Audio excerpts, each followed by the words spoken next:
The trapper's cabin smelled of pine pitch and old smoke, and Galen had not expected it to smell of blood. He pulled the latch with one hand, his pack still on his shoulders, 3 days of trail behind him, and the threat of early snow in the low grey sky.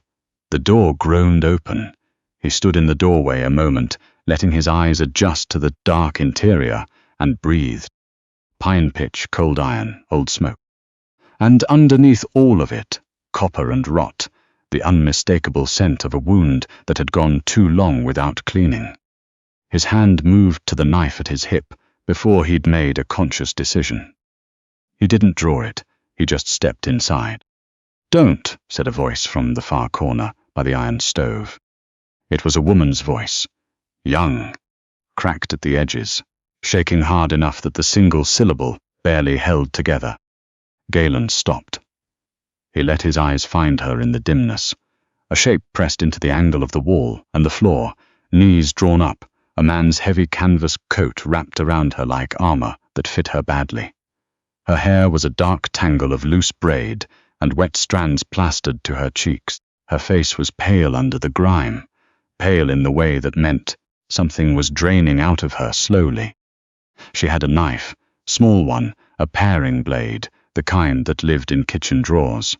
She was holding it pointed at him, but her hand was shaking so badly the tip drew small anxious circles in the air.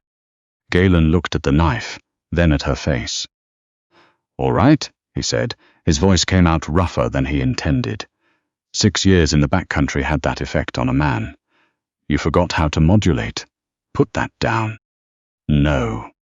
You can keep it if you want, but you're bleeding somewhere, and you've been in here long enough that the stove's gone cold. I'm going to start a fire." He didn't wait for her permission. He set his pack down and moved to the wood box, pulling out split birch. She tracked him with the knife. He ignored it. He struck a match against the stone hearth and fed the flames small and careful, the way you had to in wet autumn when the wood had absorbed moisture from the air. The fire caught. He added a larger piece.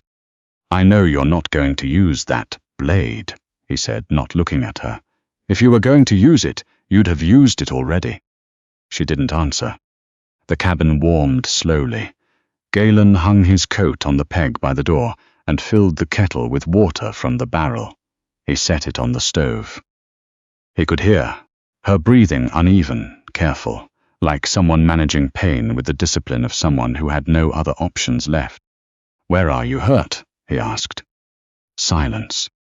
"I'm not going to help you if I can't see it." "I didn't ask for help." Her voice was steadier now, but just barely. The warmth was doing something to her posture, the rigid, cornered tension softening around the edges into something more like exhaustion. Galen looked at her then, really looked. She was young, maybe 24, 25, though she looked older in the way that hard seasons aged a face. Her eyes were pale, almost colorless in the low light, and they had the flatness of someone who had used up whatever was easy in herself and was running now on something harder and less forgiving. The canvas coat was 3 sizes too large on her, the hem dragging in the dirt. The collar was turned up high, clutched shut at her throat with her free hand. That hand hadn't moved from her collar since he'd walked in. "Your shoulder," he said, "or your neck, that's where it is." Her jaw tightened. "I've been trapping in this country for 6 years, Galen said. He poured the boiling water into a tin cup, added a measure of dried spruce needle. It was bitter and medicinal, and it would slow what was already spreading. He set the cup on the floor within her reach and stepped back. "Drink that." She looked at the cup. Something shifted in her expression, a brief, terrible loosening, like a rope going slack under too much weight. She drank. Galen sat on the 3-legged stool by the stove and waited. Outside the wind was picking up, combing through the spruce and the tamarack. A grey jay called once and fell quiet. "Who's following you?" he asked. "What makes you think?" The latch was lifted from the outside and reset. "You didn't come in through the window. You came in through the door and relatched it from inside as quietly as you could. A person who isn't being followed doesn't latch a door quietly. He looked at her steadily. Who? She stared at the fire for a long moment. Radner's men, she said. The name landed in the cabin like a dropped axe. Galen knew the name. Every man who'd ever worked a timber claim in this valley knew the name. Darvish Radner owned 3 logging operations between the river and the summit. He owned the company store at Dunmore Creek. He owned the mill. He owned the debt of most of the men who worked for him.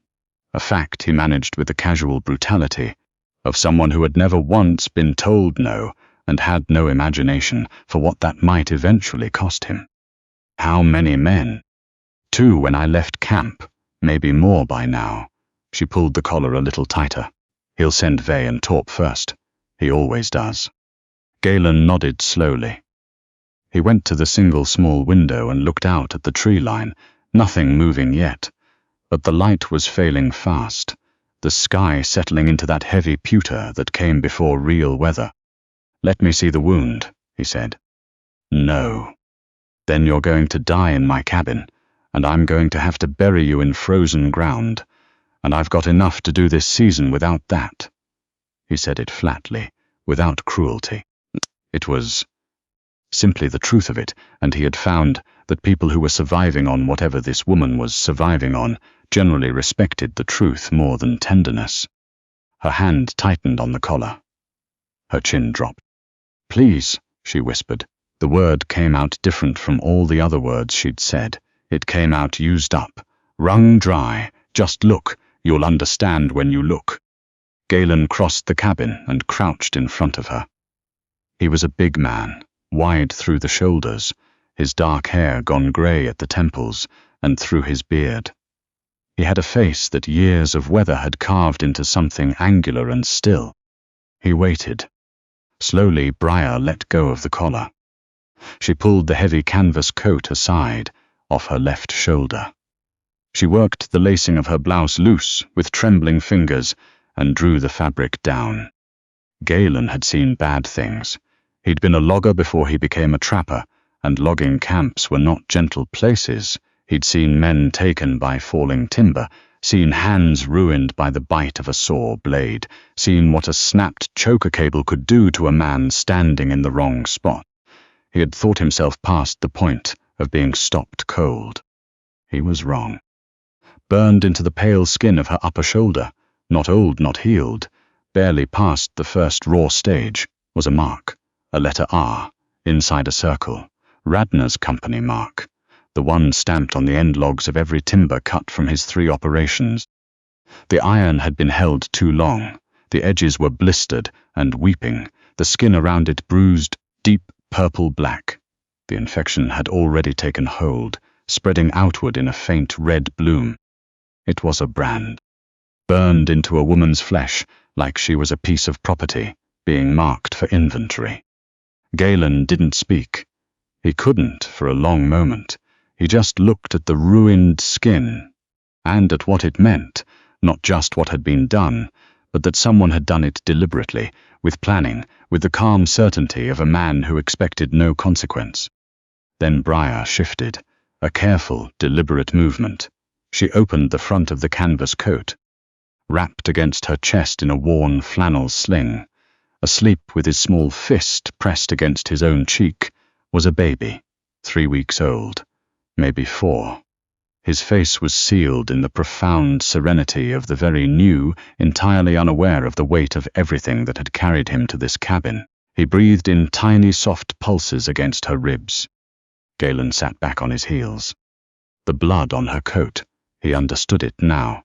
The sling had wicked it upward from the wound. "His name is Sol," Briar said. Her voice had gone quiet and careful, the way you went quiet when you were holding the only thing that still mattered and you needed the world to understand it mattered. "He's mine and my husband's." Galen looked at the child, then at the brand, then at her face. "Start at the beginning," he said.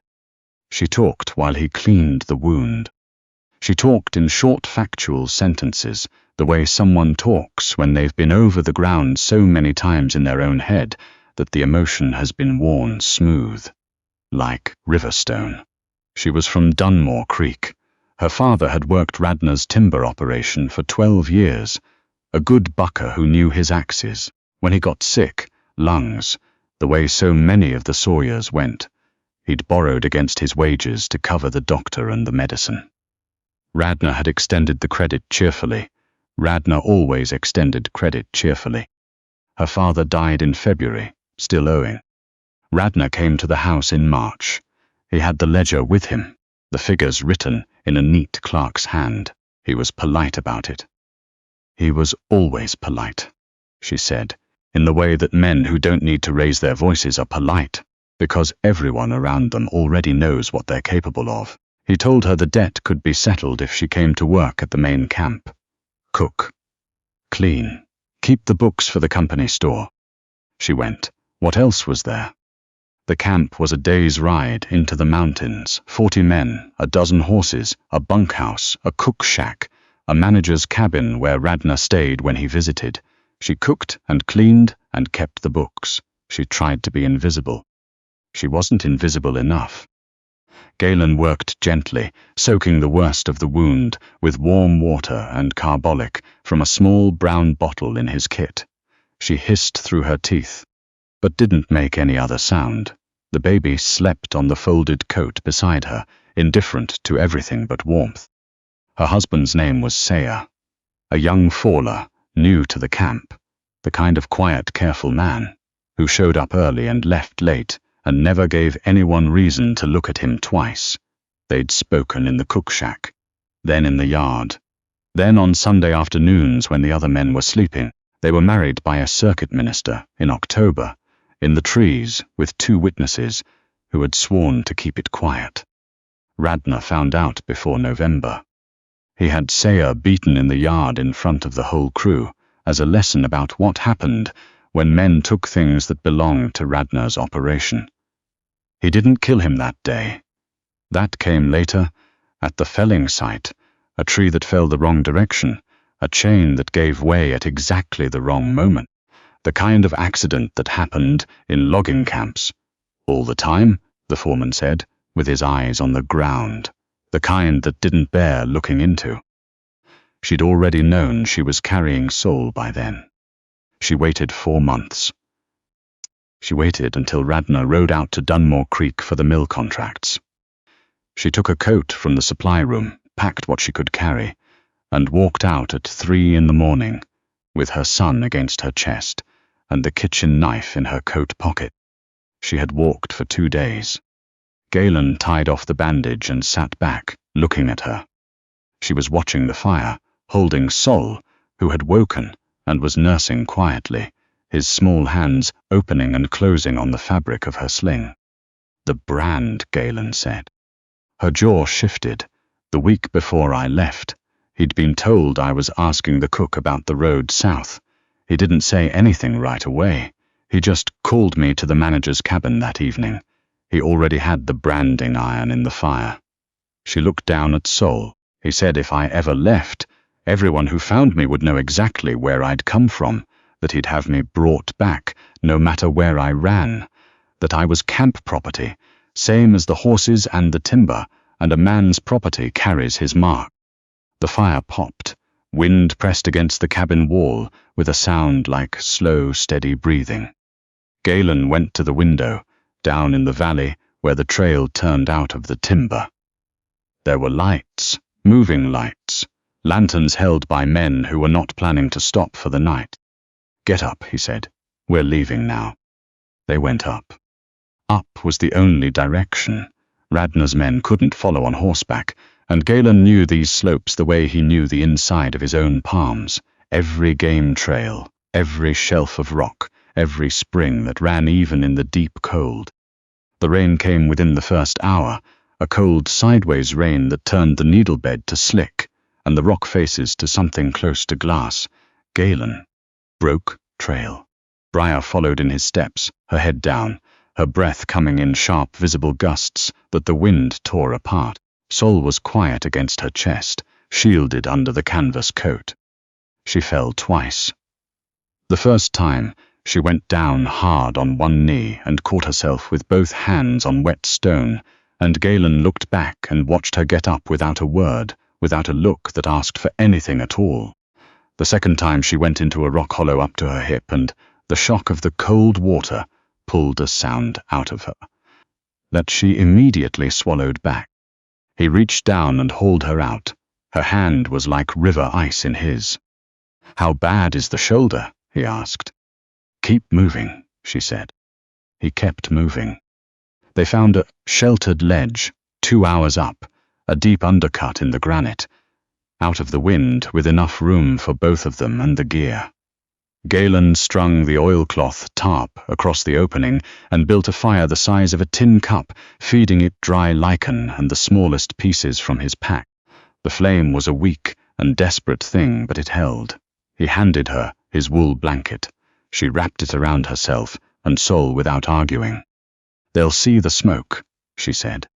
"Maybe, but they're valley men." He was already checking the action of the old Remington he'd carried since his logging years. "They'll hear the rain first and make camp. Men like Vey and Torp are brave when the odds are with them." She studied him across the small fire. There was something exhausted and precise in her gaze. The look of someone who had been wrong about too many people, and could no longer afford another mistake. "Why are you helping us?" she asked. Galen was quiet for a moment. He fed a small twig to the fire. "Because you asked me to look," he said, and I looked. He waited until she was asleep before he climbed. Galen went up another 100 feet in the dark, moving by feel and memory along the ledge above the timber line. The rain had stopped. The cold had sharpened into something with real teeth. The mountain smelled of wet granite and frost. He found the notch in the rock that gave a clear view of the eastern approach, the only sensible route up on foot. He heard them before he saw them. Vey had never learned to move quietly in the dark. Galen had known him slightly from the logging years.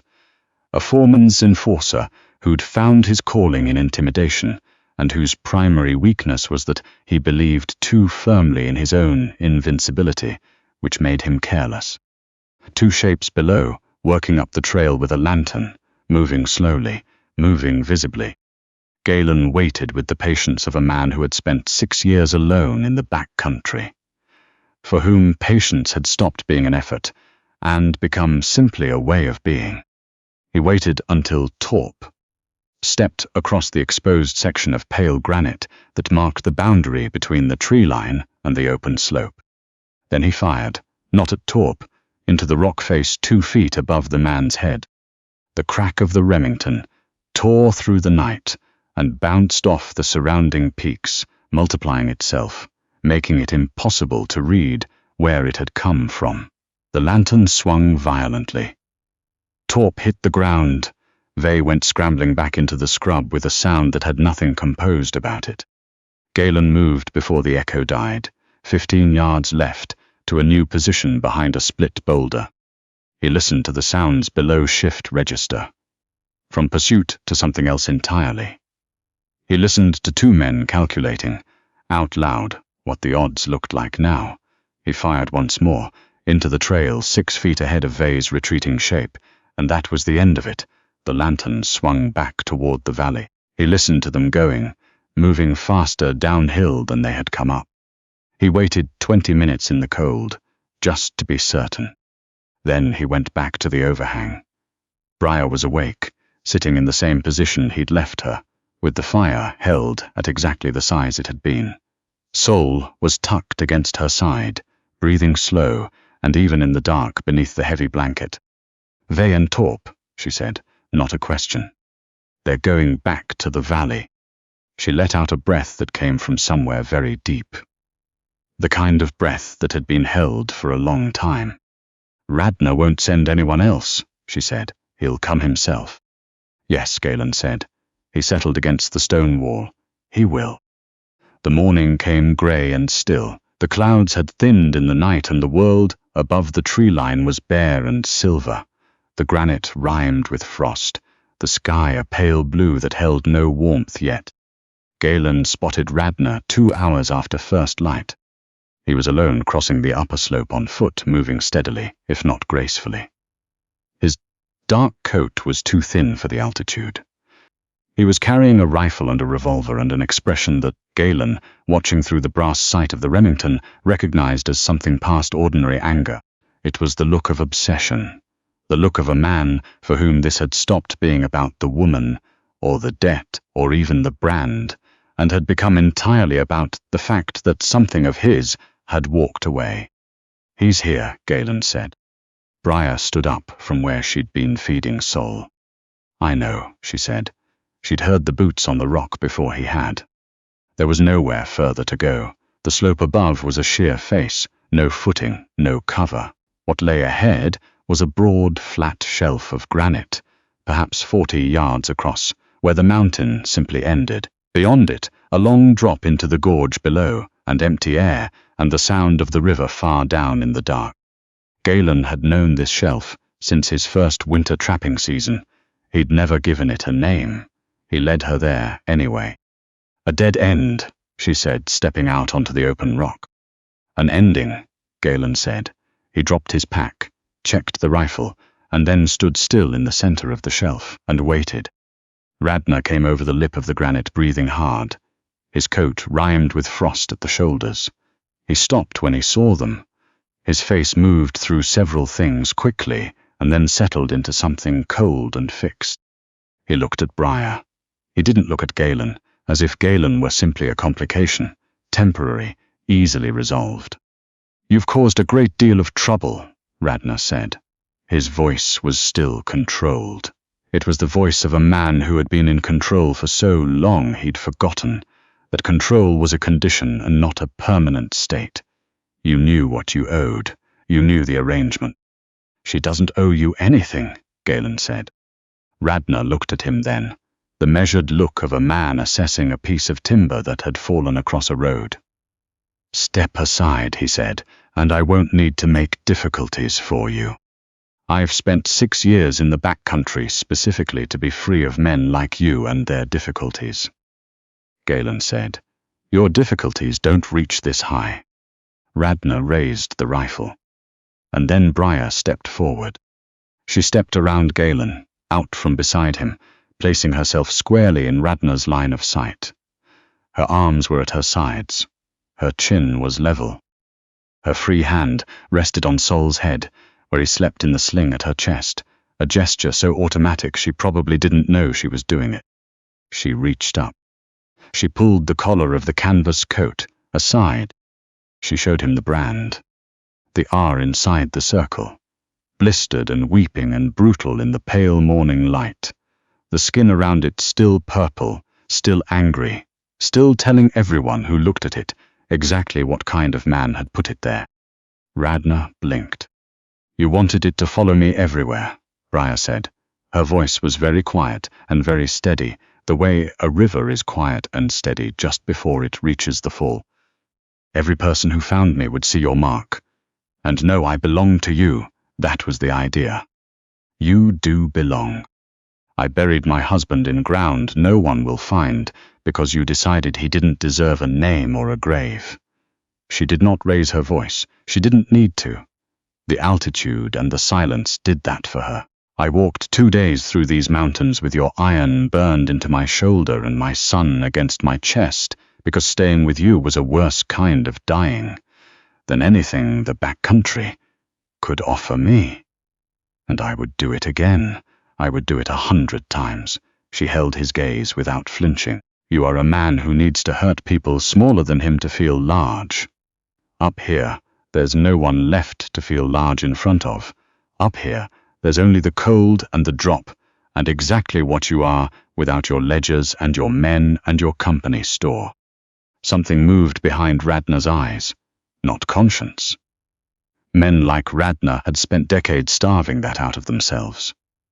It was calculation, recalculation, the look of a man who had ridden up here, certain of the outcome, and was only now beginning to understand that certainty was a valley thing, not a mountain thing. He swung the rifle from Galen to Briar. Then you'll finish up here, Radner said. Galen moved. He crossed the distance between them in 2 strides and hit Radner with his full weight. 6 years of wilderness-built mass, of carrying packs over ridgelines and breaking trail through spring muskeg, of being a large man in a place that demanded everything a large man had. The rifle discharged into the sky, the crack deafening off the stone, and then both men were on the ground, and Galen had the rifle out of Radner's hands and Radner's collar in his fist, and he was on his feet, dragging the man upright, hauling him backward across the granite, toward the shelf's edge.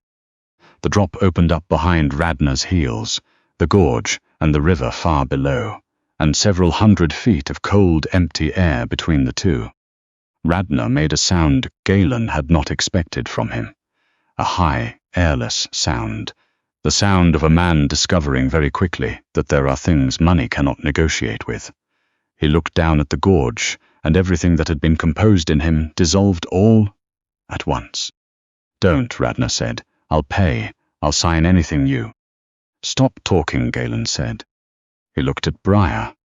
She was standing with both hands around Sol now, her eyes on Radner. Galen could see her working through it, the arithmetic of everything this man had taken from her, weighed against the breathing weight in her arms, the weight that was still here and still needed her. He could see the calculation moving through her like weather, through a valley. He waited. This was not his decision to make. It had never been. "Don't drop him," Briar said. The relief that crossed Radner's face was so complete. It was almost pathetic.